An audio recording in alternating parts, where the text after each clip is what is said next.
अभी तक हमने बात की कॉम्बिनेशन रिएक्शन की और हमने बात की डिकम्पोजिशन रिएक्शन की। अब जो नंबर थर्ड टाइप है, that is types of chemical reaction का जो थर्ड टाइप है, दैट इज डिस्प्लेसमेंट रिएक्शन। ये जो है बहुत ही इंपॉर्टेंट रिएक्शन है और हम इस रिएक्शन को काफ़ी डिटेल में समझने की कोशिश करते हैं। सो जैसे कि आप देख रहे हो यहाँ पे दी गई एक्टिविटी 6.9। सो एक्टिविटी के बाद यहाँ पे मेंशन किया गया why does the iron nail become brownish in colour and the blue colour of copper sulphate solution fade, the following chemical reaction takes place in this activity. So यहाँ पे text में direct activity mention की है, लेकिन हम step by step समझेंगे कि displace का मतलब क्या होता है, या हम कह सकते हैं कि what does actual mean displacement reaction. So हम इस लेक्चर को काफ़ी डिटेल में खींचेंगे और एक एक सेटअप और एक एक इक्वेशन को पूरा समझने की कोशिश करते हैं। So displacement reaction, these are those types of reactions in which one element takes the place or position of another element in its compounds। देखो ये जो डिस्प्लेसमेंट रिएक्शन है इसको आप बड़े ध्यान से सुनिएगा, ये बहुत ही इंपॉर्टेंट रिएक्शन है। एक एक वर्ड को आप जो है अच्छे से सुनना, तब जाके आपको ये डिस्प्लेसमेंट रिएक्शन समझ आएगी। दीज आर दोज रिएक्शंस, यानी कि ये वो रिएक्शंस है इन विच वन एलिमेंट, जिसमें एक एलिमेंट क्या करता है, टेक्स द प्लेस और पोजिशन, वो दूसरे एलिमेंट की जगह लेता है, या हम कह सकते वो दूसरे की पोजीशन लेता है। अब वो क्यों लेता है वो हम आगे देखेंगे। Of another element in its compound, यानी कि इसका मतलब ये है कि एक हमारे पास कंपाउंड होगा और एक हमारे पास एलिमेंट होगा। जब हम पढ़ेंगे डबल डिस्प्लेसमेंट रिएक्शन, उसमें दोनों क्या होते हैं, कंपाउंड। लेकिन यहाँ जो डिस्प्लेसमेंट रिएक्शन है इसमें एक होता है एलिमेंट फॉर्म में, दूसरा होता है कंपाउंड फॉर्म में। तो इसमें क्या होता है कि एक एलिमेंट जो हमारे पास डिस्प्लेसमेंट रिएक्शन होता है, इसमें एक एलिमेंट जो है वो दूसरे एलिमेंट की पोजीशन, वो दूसरे एलिमेंट की प्लेस, वो दूसरे एलिमेंट की जगह लेता है। ठीक है, अब वो क्यों लेता है वो हम आगे देखेंगे क्यों लेता है वो। और दूसरी डेफिनेशन इसकी, these are those types of reactions, ये वो रिएक्शंस है इन विच वन एलिमेंट, जिसमें एक एलिमेंट जो है हाईली रिएक्टिव। अभी मैंने आपको बोला एलिमेंट क्यों जगह लेता है दूसरे एलिमेंट की, वो इसलिए इन विच वन एलिमेंट, एक एलिमेंट जो है वो हाईली रिएक्टिव है, बहुत ज़्यादा रिएक्टिव है, बहुत ज़्यादा ताकतवर है। डिस्प्लेस अदर एलिमेंट, वो डिस्प्लेस कर रहा है, वो धक्का दे रहा है, वो दूसरे एलिमेंट को पुश कर रहा है। ठीक है, क्यों, क्योंकि दूसरा एलिमेंट जो है वो क्या है, लेस रिएक्टिव। कहने का मतलब ये है कि एक मेरे पास हाईली रिएक्टिव जो मेरे पास एक एलिमेंट है वो धक्का देता है किसको, लेस रिएक्टिव एलिमेंट को। सो इन नटशल, अगर कोई जो है ताकतवर होगा, अगर कोई बंदा जो ताकतवर होगा तो ओब्वियसली वो किसको धक्का देगा, वो कमजोर को धक्का देगा। सो यहाँ पे जो हाईली रिएक्टिव एलिमेंट होगा वो धक्का देता है, वो डिस्प्लेस कर रहा है, वो पुश कर रहा है दूसरे एलिमेंट को फ्रॉम इट्स कंपाउंड। लेकिन जो दूसरा एलिमेंट है जिसको धक्का दे रहा है वो खुद किस फॉर्म में होता है, वो एक्चुअली होता है कंपाउंड फॉर्म में। देखो ये था एक statement, what does mean displacement reaction, लेकिन अभी भी हमें समझ नहीं आया, हमने बस इसका जो है स्टेटमेंट पढ़ा। अब इसका एक्चुअल मीनिंग क्या है वो हम समझेंगे विथ सम ब्यूटीफुल एग्जांपल्स। सो पहली एग्जांपल जो यहाँ पे डिस्कस करेंगे हम, it is iron plus copper sulphate. देखो मेरे पास एक एलिमेंट क्या है, मेरे पास एक एलिमेंट है iron plus copper sulphate, it gives FeSO4 plus copper. देखो पहली बात यह है कि एक एलिमेंट जो है वो एलिमेंट फॉर्म में होता है, एक एलिमेंट जो है वो एलिमेंट फॉर्म में होता है, दूसरा जो है वो कंपाउंड फॉर्म में होता है। पहले ये समझेंगे, जो पहला एलिमेंट है, जो एक एलिमेंट होता है, एक एलिमेंट किस फॉर्म में, एलिमेंट फॉर्म में, लेकिन जो दूसरा एलिमेंट है वो क्या है, कंपाउंड फॉर्म में। लेकिन जब हम पढ़ेंगे डबल डिस्प्लेसमेंट रिएक्शन, उसमें दोनों रिएक्टेंट्स जो है वो कंपाउंड फॉर्म में दिए गए हैं, लेकिन यहाँ पे एक है एलिमेंट फॉर्म में, दूसरा क्या है, कंपाउंड फॉर्म में। सो पहला पॉइंट। दूसरा पॉइंट क्या है, ये मेरे पास एक आयरन, ये मेरे पास एक एलिमेंट है, ये डिस्प्लेस कर रहा है इस कॉपर को, यानी कि जो कॉपर सल्फेट सोल्यूशन है, मैंने कॉपर सल्फेट सोल्यूशन बीकर में रखा। ठीक है, उसके बाद मैंने इसमें क्या डाला, आयरन। सो आयरन जो ही मैंने डाला कॉपर सल्फेट में, तो आयरन ने डिस्प्लेस किया कॉपर को, आयरन ने पुश किया कॉपर को। सर अब क्यों किया इसने पुश, क्यों किया इसने डिस्प्लेस कॉपर को, क्योंकि आयरन जो है ये इससे ताकतवर है। ऑब्वियसली अगर कोई ताकतवर होगा तो वो तो किसी की नहीं मानता है। ठीक है, क्योंकि किंग जो है वो king is always king, boss boss होता है, ठीक है। ये जो मेरे पास आयरन है ये सबसे ताकतवर है, ये हाईली रिएक्टिव है, ये बॉस है, ये किंग है, और ये डिस्प्लेस करेगा इस एलिमेंट को जो कि क्या है, less reactive. It forms FeSO4 plus copper. ये कॉपर क्या है, ये निकल के आया, ये वो एलिमेंट था जो लेस रिएक्टिव था। वह जो आयरन है, कॉपर जब डिस्प्लेस हुआ तो इसकी जगह किसने ली, इसकी जगह ली आयरन ने, तो कॉपर क्या हुआ, displace.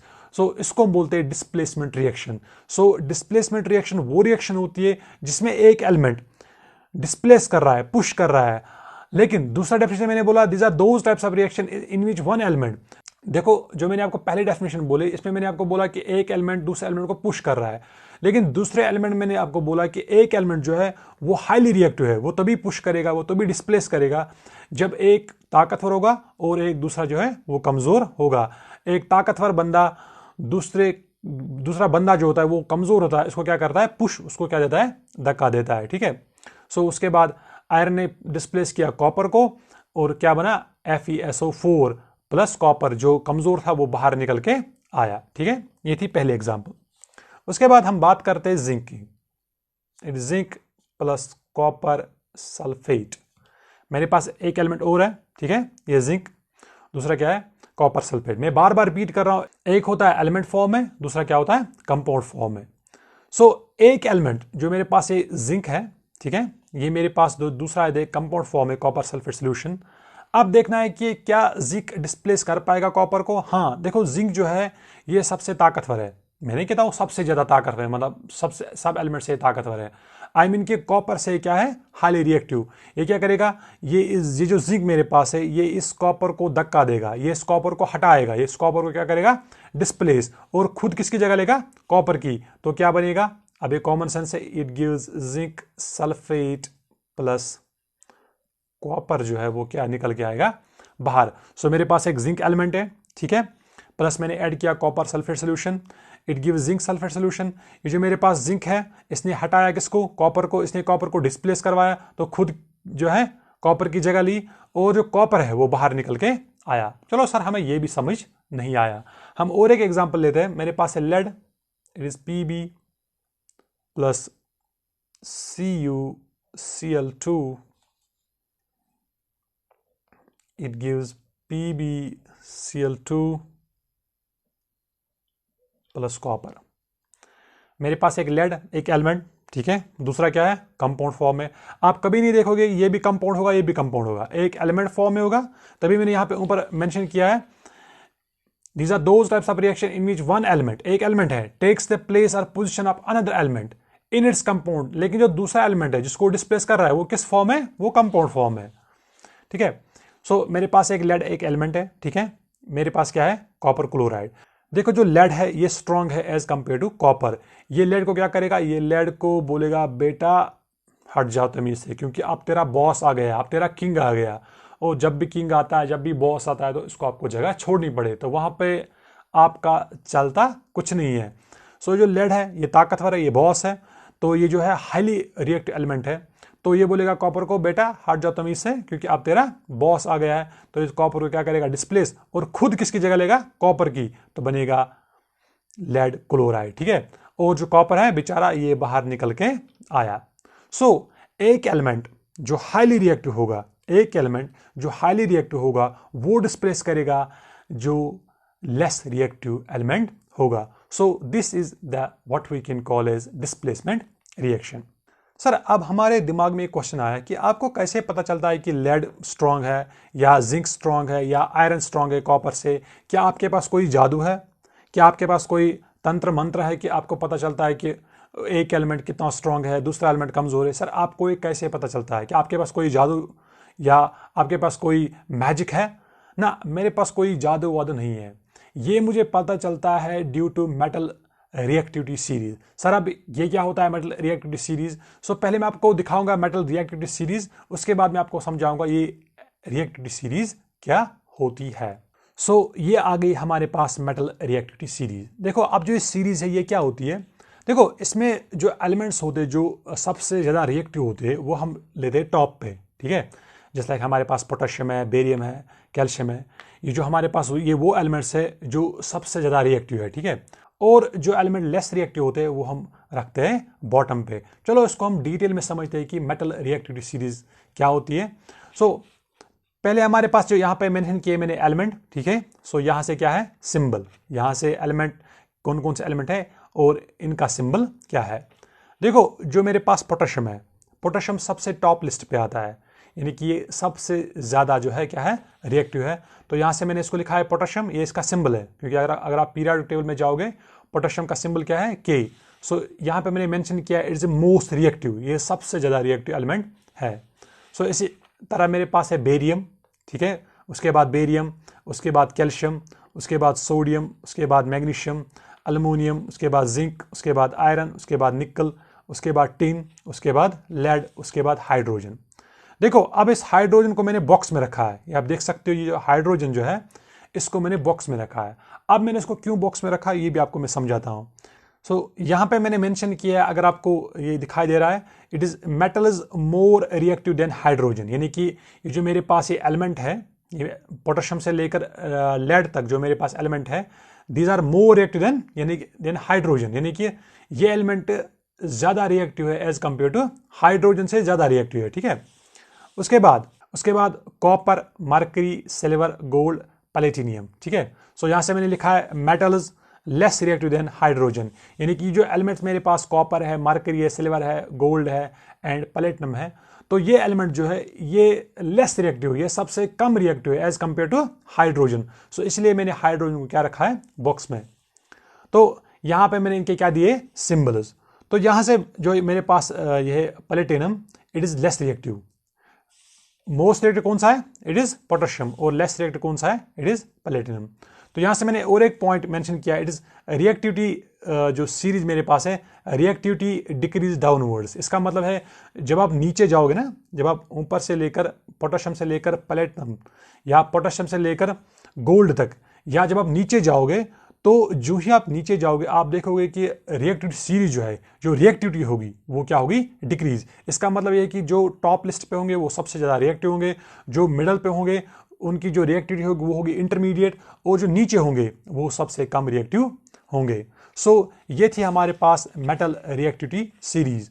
So in nutshell metal reactivity series वो सीरीज होती है जो हमारे पास टॉप लिस्ट एलिमेंट होते हैं, जो हमारे पास हाईली रिएक्टिव एलिमेंट होते हैं वो हम लेते हैं टॉप पे, और जो हमारे पास लेस रिएक्टिव होते हैं वो हम लेते हैं बॉटम पे। फॉर एग्जांपल अगर मैं एग्जांपल लिखूं, it is copper plus FeSO4, it gives copper sulfate plus hydrogen. मेरे पास copper plus FeSO4, it gives copper sulphate plus H2। ये रिएक्शन आपने खुद लिखी, ठीक है, लेकिन आपको पता नहीं है क्या ये रिएक्शन वैलिड है कि नहीं। देखो आपको कैसे पता चलेगा, आप देखो कॉपर, कॉपर कहाँ है, ये है मेरे पास कॉपर, ठीक है, ये मेरे पास कॉपर। क्या कॉपर कर पाएगा डिस्प्लेस आयरन को? देखो आयरन कहाँ है, हमें ढूंढना आयरन कहाँ है, आयरन कहाँ गया, ये रहा मेरे पास आयरन। देखो कॉपर जो है ये लेस रिएक्टिव है, जो मेरे पास कॉपर है ना, कॉपर ये लेस रिएक्टिव है as compare to iron. Iron जो है सबसे ज्यादा रिएक्टिव है। क्या एक लेस रिएक्टिव एलिमेंट एक हाईली रिएक्टिव एलिमेंट को डिस्प्लेस करेगा? मेरी बात ध्यान से सुनिएगा आप। क्या एक लेस रिएक्टिव एलिमेंट, कॉपर है ना less reactive as compare to iron, क्या एक लेस रिएक्टिव एलिमेंट डिस्प्लेस कर पाएगा किसको? एक हाईली रिएक्टिव एलिमेंट को, जो क्या है आयरन। सो ये इसको डिस्प्लेस नहीं करेगा, क्योंकि अगर कोई कमजोर होगा वो ताकतवर को धक्का नहीं दे सकता, ठीक है। सो इसलिए ये रिएक्शन कैरी आउट नहीं होगी, ठीक है। सो ये सर की मर्जी नहीं है कि मैं कोई भी रिएक्शन लिखूंगा ना, ये डिपेंड करेगा कि जो मेरे पास मेटल रिएक्टिविटी सीरीज होगी तो मुझे इसी हिसाब से चलना होगा। तो इसीलिए मुझे पता चलता है कि कौन कितना स्ट्रांग है, कौन कितना वीक है।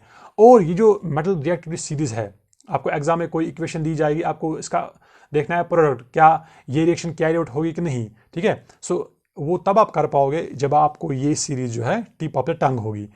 तो ये सीरीज जो मेरे पास मेटल रिएक्टिविटी सीरीज है, ये आपको लर्न करना बहुत ही ज़रूरी है। इसमें आप जो है कोई भी ट्रिक इस्तेमाल कर सकते हो और ये आप लर्न कर सकते हो, क्योंकि ये बहुत ही इंपॉर्टेंट है। एग्जाम में आपको कोई कंपाउंड दिया जाएगा, आपको देखना है क्या इसमें कोई प्रोडक्ट बनेगा, क्या एक एलिमेंट डिस्प्लेस कर पाएगा दूसरे एलिमेंट को। सो ये जो सीरीज है ये आपको याद करना बहुत ही ज़रूरी है। इसमें बस आपको 2-3 मिनट लगेंगे हार्डली, उसके बाद आराम से जो है आपको ये फीड हो जाएगी। So this was all about what we can call as displacement reaction. अब हम बात करेंगे और एक important reaction, that is double displacement reaction. अब डिस्प्लेसमेंट रिएक्शन और डबल डिस्प्लेसमेंट में क्या फ़र्क है हम अभी समझेंगे। सो डबल डिस्प्लेसमेंट रिएक्शन, इसमें आपको एक्टिविटी दी है, activity 6.10। You will observe that a white substance which is soluble in water is formed. This insoluble substance is known as precipitate. Any reaction that produces as a precipitate can be called as precipitation reaction. So मैंने आपको इससे पहले बोला कि जो text book है ये आपको हमेशा ट्विस्टेड फॉर्म में मिलेगा, ये आपको सीक्वेंस वाइज नहीं बताएगा कि इसको कैसे हम स्टार्ट करें।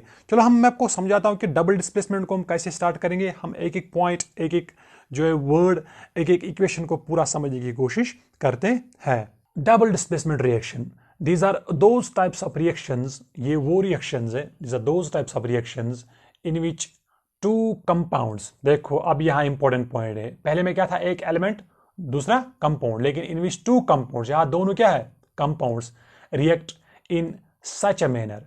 हमारे पास दो कंपाउंड्स हैं, जब वो रिएक्ट करते हैं in such a manner that they undergo exchange of ions with each other leading to the formation of two new compounds. देखो डबल डिस्प्लेसमेंट में क्या हो रहा है, अब इसको क्यों बोलते हैं डबल, वो हम आगे देखेंगे।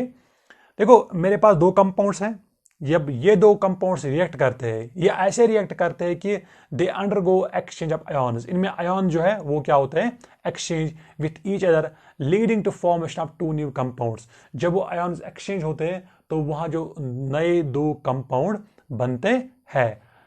These types of reaction usually occur in solution form in which one of the products precipitate out. That is, precipitation means insoluble solid. ठीक है, देखो हमारे पास जो एक जब हम कैरी आउट करते हैं डिस्प्लेसमेंट, डबल डिस्प्लेसमेंट रिएक्शन, उसमें हमारे पास दो कंपाउंड्स होते हैं, वो ऐसे रिएक्ट करते हैं कि उनमें आयॉन्स एक्सचेंज होते हैं। ठीक है, वो हम अभी समझेंगे एग्जांपल के जरिए, और हमारे पास दो नए कंपाउंड बनते हैं। लेकिन ये जो हमारे पास दो कंपाउंड्स होते हैं, ये दोनों क्या होते हैं, सोल्यूशन फॉर्म में, यानी कि एक भी होता है सोल्यूशन फॉर्म में, दूसरा भी होता है सोल्यूशन फॉर्म में। और जो हमारे पास दो नए कंपाउंड बनते हैं, इसमें एक होता है प्रेसिपिटेट फॉर्म में। देखो ये जरूरी है, अगर मिसाल के तौर पर मेरे पास दो कंपाउंड्स है, अगर ये दो कंपाउंड्स जब रिएक्ट करेंगे आपस में, फिर दो नए कंपाउंड बनेंगे, अगर वो भी होंगे सोल्यूशन फॉर्म में, तो आपको कैसे पता चलेगा कि कौन सा कंपाउंड बना, कौन सा कंपाउंड नहीं बना। सो आप दो कंपाउंड्स के दरमियान जो है आप डिफरेंशिएट नहीं कर पाओगे, इसलिए एक कंपाउंड जो है आपको निकल के आता है एज ए प्रेसिपिटेट, यानी कि इनसॉल्युबल सॉलिड, जिसको आप फिल्टर कर सकते हो, और दूसरा ऑब्वियसली क्या होगा, सॉल्यूशन फॉर्म में। सो आपको दूर से पता चलता है कि एक कंपाउंड क्या होगा, दूसरा कंपाउंड क्या होगा। अगर आपको दोनों में दूंगा सॉल्यूशन फॉर्म में, तो क्या आपको पता चलेगा कौन सा कंपाउंड बना और कौन सा कंपाउंड नहीं बना।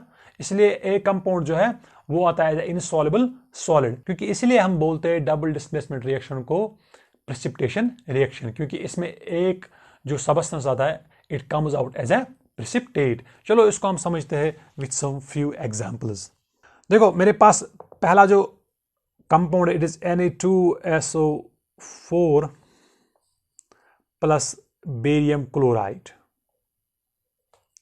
मेरे पास सोडियम सल्फेट, ठीक है, ये भी क्या है, सोल्यूशन फॉर्म में, ये भी क्या है, सोल्यूशन फॉर्म में, ये भी कंपाउंड, ये भी कंपाउंड। जैसे कि हमने देखा डिस्प्लेसमेंट रिएक्शन, शाबाश, उसमें क्या हमने देखा, उसमें देखा हमने एक एलिमेंट है, दूसरा क्या है, कंपाउंड, एक एलिमेंट दूसरे एलिमेंट को डिस्प्लेस कर रहा है फ्रॉम इट इज कंपाउंड, वो तो हमने देखा। ठीक है, लेकिन यहाँ पे मसला ये है कि यहाँ पे दोनों जो है कंपाउंड फॉर्म में होता है, यहाँ दोनों क्या होते हैं, सोल्यूशन फॉर्म में। ठीक है, सो उसके बाद it gives BaSO4 plus NaCl। देखो एक्सचेंज ऑफ आयॉन्स का मतलब क्या होता है, मेरे पास सोडियम और मेरे पास बेरियम। ठीक है, अब देखना है कि सोडियम ज्यादा रिएक्टिव है कि बेरियम ज्यादा रिएक्टिव है। यहाँ पे बेरियम जो है और सोडियम, यूजुअली जो हमारे पास बेरियम है, बेरियम क्या होता है, मैंने आपको अभी दिखाया रिएक्टिव सीरीज। सो बेरियम आता है टॉप लिस्ट पे, ठीक है, ये सेकंड आता है। सो बेरियम डिस्प्लेस करेगा किसको, सोडियम को। मेरी बात ध्यान से सुनिएगा आप, जब ये बेरियम, ये मेरे पास बेरियम है, ये सबसे ताकतवर है, सबसे हाईली रिएक्टिव है एज कंपेयर टू सोडियम। ये बेरियम जो है, जो बेरियम क्लोराइड है, ये बेरियम डिस्प्लेस करेगा इस सोडियम को। ठीक है, अब अगर ये बेरियम करेगा डिस्प्लेस सोडियम को, अब बेरियम की जगह खाली हुई ना, याद रखना आप, अगर बेरियम की जगह खाली हुई, यहां से इसने धक्का किसको दिया, सोडियम, इसका मतलब अब सोडियम की जगह खाली हुई, अब ये सोडियम चला जाता है इस गैप में जो किसने खाली की, बेरियम ने। सो इसका मतलब इसमें एक आयन, ठीक है, और दूसरा ion, there is exchange of ions, जहां पे दो आयन्स एक्सचेंज होते हैं। देखो फिर से मैं रिपीट कर रहा हूं, मेरे पास बेरियम क्लोराइड है, ठीक है, और मेरे पास सोडियम सल्फेट है।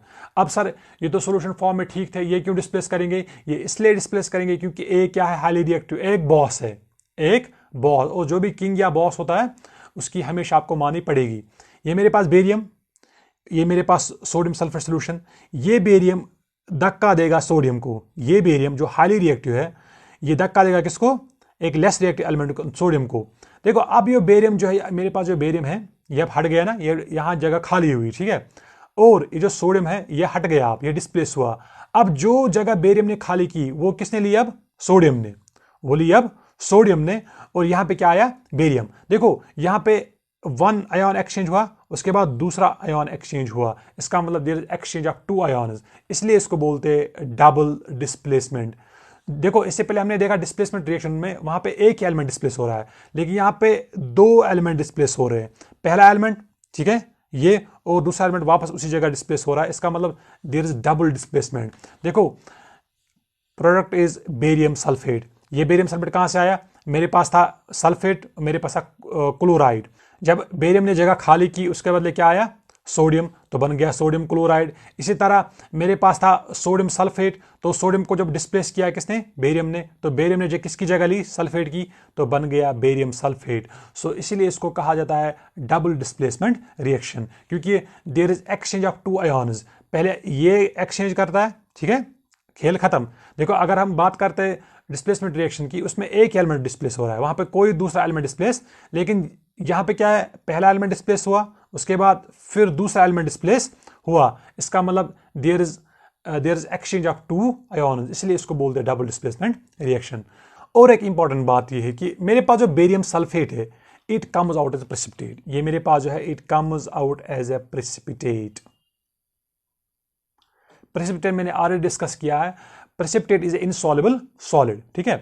देखो एरो डाउनवर्ड्स मीन्स ये हमेशा आपको बॉटम पे मिलेगा। देखो अब ये दो compounds, when two compounds react in such a manner that they undergo exchange of ions, वो तो आपने देखा, leading to formation of two new compounds। लेकिन ये दो नए जो कंपाउंड्स है ये आपको दोनों सॉल्यूशन फॉर्म में नहीं मिलेंगे। अगर ये आपको सॉल्यूशन फॉर्म में मिलते, क्या आपको पता चलता है कि यहां पे बेरियम सल्फेट बना या यहां पे सोडियम क्लोराइड बना ना, आपको पता नहीं चलता, ठीक है। सो क्योंकि ये दोनों क्या होते हैं, सॉल्यूशन फॉर्म है, इसलिए एक कंपाउंड जो वो come out as a precipitate, इसको आप फिल्टर कर सकते हैं आराम से, और दूसरा कंपाउंड जो वो क्या होगा, सॉल्यूशन फॉर्म है। सो सॉरी फॉर दैट, यहाँ पे बेरियम सल्फेट ये नहीं है precipitate, it is NaCl, sorry for that, ठीक है। ये जो मेरे पास सोडियम क्लोराइड है it comes out as a precipitate. So अगर as a precipitate come out आएगा, आप इसको अच्छे से फिल्टर कर सकते हो बाय यूजिंग फिल्टर पेपर, और दूसरा जो है वो क्या आएगा, एज ए सोल्यूशन फॉर्म में, वो आएगा सोल्यूशन फॉर्म में, दूसरा क्या आएगा, प्रेसिपिटेट। सो डबल डिस्प्लेसमेंट रिएक्शन में क्या देखते हैं हम, इसमें दो कंपाउंड्स रिएक्ट करते हैं in such a manner they undergo exchange of ions, वो तो मैंने आपको बोला कि कैसे आयन्स एक्सचेंज होते हैं। दूसरी बात, जो दो नए कंपाउंड्स बनते हैं इसमें जो एक कंपाउंड आता है it comes out as a precipitate. Sir क्यों, क्योंकि अगर एक आएगा comes out as a precipitate, दूसरा आएगा एज ए सोल्यूशन, क्योंकि अगर दोनों होते सोल्यूशन फॉर्म में तो आपको बिल्कुल भी पता नहीं चलता कि कौन सा कंपाउंड बना और कौन सा कंपाउंड नहीं बना। चलो सर हमें ये भी समझ नहीं आया, हमें ये सब बिल्कुल भी समझ, तो कोई बात नहीं, हम और एक एग्जाम्पल डिस्कस करेंगे। फॉर एग्जाम्पल मेरे पास है silver nitrate plus it is NaCl, मेरे पास है सिल्वर नाइट्रेट, ये भी क्या, ये भी कंपाउंड, ये भी कंपाउंड, और दोनों किस फॉर्म में है, दोनों सॉल्यूशन फॉर्म में, ये भी सॉल्यूशन फॉर्म है, ये भी सॉल्यूशन फॉर्म है, ठीक है। मैंने एक बीकर में रखा सिल्वर नाइट्रेट, दूसरे बीकर में सोडियम क्लोराइड सॉल्यूशन। सो मैंने इन दोनों को मिक्स किया, मेरे पास सिल्वर नाइट्रेट सॉल्यूशन और मेरे पास सोडियम क्लोराइड सॉल्यूशन, ठीक है। देखो दो कंपाउंड जो मेरे पास है, two compounds, they react in such a manner they undergo exchange of ions. देखो अब मेरे यहां पे एक क्वेश्चन है, यहाँ पे मेरे पास सिल्वर है, यहाँ पे मेरे पास सोडियम है। सोडियम क्या है, यूजुअली स्ट्रांग है, सो सोडियम डिस्प्लेस करेगा किसको, सिल्वर को। मेरे पास जो सोडियम है, सोडियम ने डिस्प्लेस किया किसको, सिल्वर को, क्योंकि सोडियम जो है is powerful, it's more reactive. अब जब सोडियम ने डिस्प्लेस किया सिल्वर को, अब मेरी बात ध्यान से सुनिएगा आप, जब सोडियम ने डिस्प्लेस किया सिल्वर को, अब यहां पे होना जगह खाली, अब इसके बदले क्या आता है, सिल्वर। इसका मतलब अगर पहला आयन एक्सचेंज हुआ, लेकिन उसी साइमल्टेनियसली दूसरा आयन उसी टाइम एक्सचेंज हुआ, so there is exchange of two ions, only there is not exchange of one ion, no, there is exchange of two ions. Sodium ने डिस्प्लेस किया सिल्वर को, silver की जगह हट गई, अब क्लोरीन की जगह खाली है ना, वहां पे कौन जाएगा, वहां पे अब बेचारा जो लेस रिएक्टिव वहां वही जाएगा।